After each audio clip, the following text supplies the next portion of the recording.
All right, my name is Joe Goad. Ever since I was little, I was pretty much fascinated by the John F. Kennedy shooting, and I've come across this here 3-hour video. And we know we've already seen from President Trump's attempted assassination that our government will cover up anything and everything they can. They make up their own stories. They say it enough times that it doesn't matter what kind of lies they say. You say it enough times, people believe it. Back in the John F. Kennedy assassination, our government already made up their little review of what happened. They're not going to go away from that. This guy here was discredited by the United States, by the government, because they already had their story. They already had the Warren Commission report, which was their bunch of fake lies and fake propaganda and everything. So if you believe that, hey, fine. If you believe Lee Harvey Oswald made the shot, that's fine. But one man's not going to do that there. There were several people involved in this.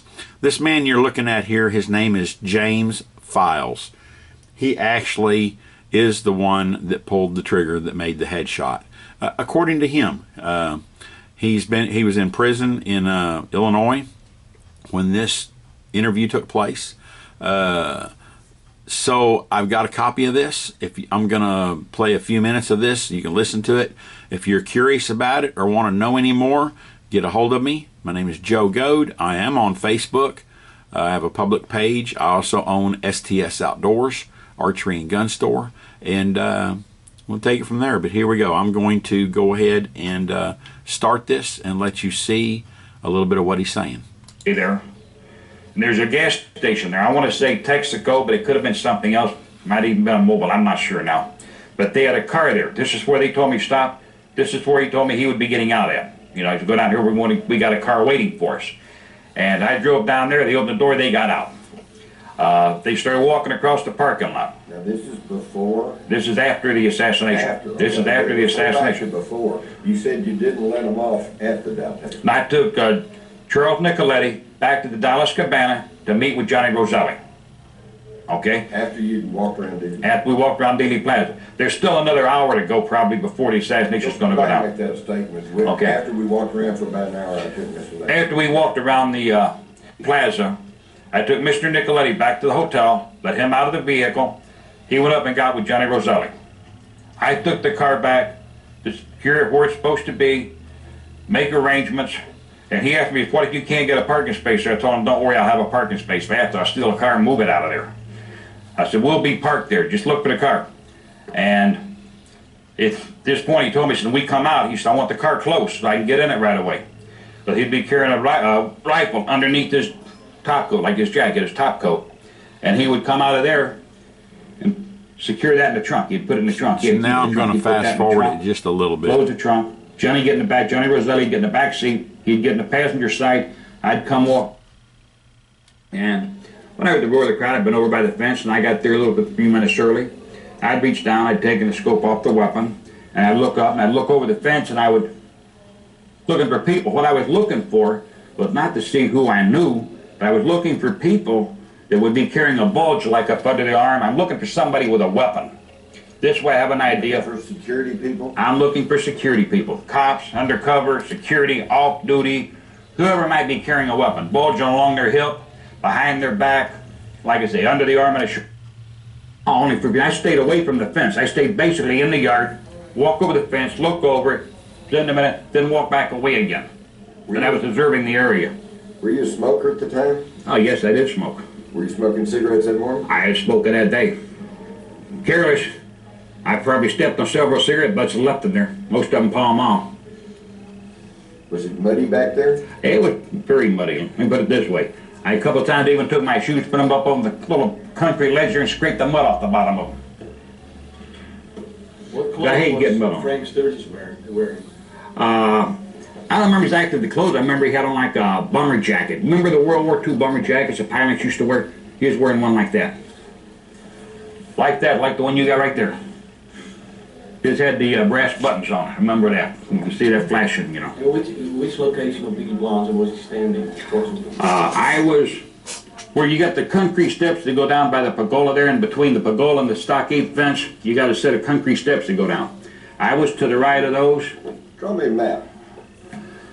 I got to put my glasses on for that. Have you got it with you? Yeah, but I don't want to sit there drawing. It's going to take too much time up. Okay. But he was to the left and just off of the sidewalk. He was standing in the grass himself. And this was shortly before the assassination, or? This was just a few minutes before the motorcade got there. But like I say, before the motorcade ever arrived on scene and I took the scope off, I didn't have the gun up over the fence. I didn't want nobody to panic at that point. But I had a little scope up my hand. I could look over the fence and I could kind of check, see who it was. I was looking, like I say, I was looking for security people, you know, for somebody carrying, somebody packing. Because I want to know who's got weapons when I go to leave there. That fence kind of makes an L shape, you know. Yeah, it's on and off, yeah. It's long area to short area, but it's not exactly an L, it's on a slant, 45, like 45 degrees. I was, I'm gonna say 8 to 10 feet down there. There was a tree branch that hung right over me. I was behind that, kind of give me a little camouflage. Okay. Did you ever see an ambulance come by? No, I never paid no attention. I wasn't watching the vehicles that passed by. I'm looking at people. I never noticed an ambulance. You didn't see an ambulance with red lights? No, I might have heard a siren. I don't remember. I had all that tuned out. I'm in another complete mode. Sirens, lights flashing, ambulances, police. That don't bother me. I'm not there to look for those things. I'm there looking for other details, for other things. Okay, so then what happened? The motorcade came? I'm checking everything. I could, most everybody, just basically where a lot of different people are standing at. And I want to make sure that there's, like I say, I don't have any cops right next to me because, you know, if something happens and I have to shoot, you know, I don't have to shoot anybody else unless it becomes a necessity. But I'd walk away from the fence. I come back over, secured everything, got it ready. I could hear the rumble, the people murmuring, so you know the motorcade's approaching. So then I got ready, opened it up. I'm holding the Remington Fireball down below the fence at this point. Motorcade come down, I believe that's Main Street there, come down in Houston, turn back around onto Elm there, come down that little side drive there. Oh, when it come down and made its first right, that's when I brought the weapon up. And then I'm over the fence, and as they come down, made the turn on down there, that's why I started focusing through the scope and following the car. As shots started ringing out, I started counting the shots, but I'm not counting like 1, 2, 3, and 4. I'm counting them miss, miss, miss, because I know we're going for the headshot. So I don't care how many rounds are being fired as long as we get a headshot. But I'm hearing the shots being fired, and I'm counting them as a miss, miss. And that's the only thing I'm concerned about. I've got this sign there for the Simmons Freeway that is fixing to come into my field of fire. As far as I can see at this point, the president has not been hit in the head at this time.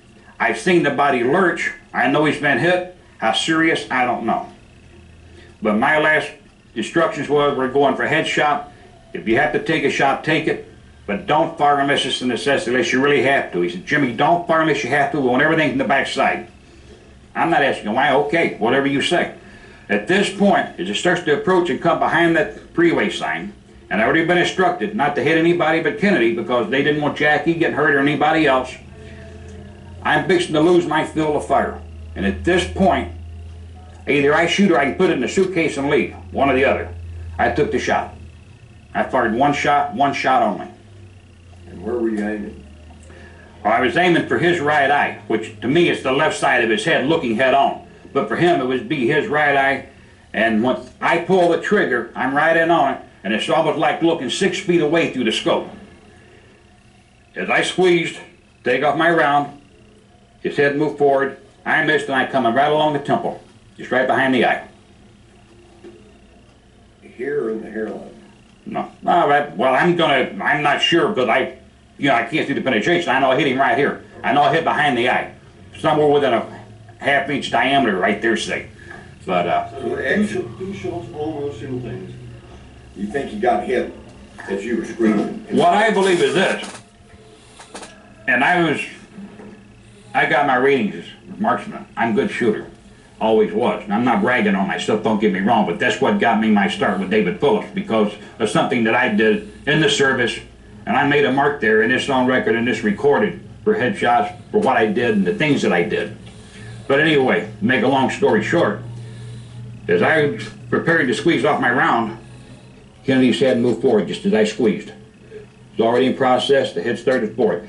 To me, what I believe is, and I did not see, let me clear the fact now, I never saw Mr. Nicoletti shoot Kennedy, but I know he was the man in the Dowtech building, the man supposed to be doing the shooting. Therefore, the head started forward. As far as I'm concerned, Mr. Nicoletti hit him at that point. As I squeezed off my round, the head started forward. I hit him and blew the head backwards. So the exit wounds were in the rear. Now, this guy knows way too many names. Claims that the Nicoletti and the other fellow were in the Dowtech building, which was straight exactly behind the limo. It was not at an angle like the school book depository was. It was straight in the back. That way they could take a shot at the president going straight away from him. That would be a very easier shot to make.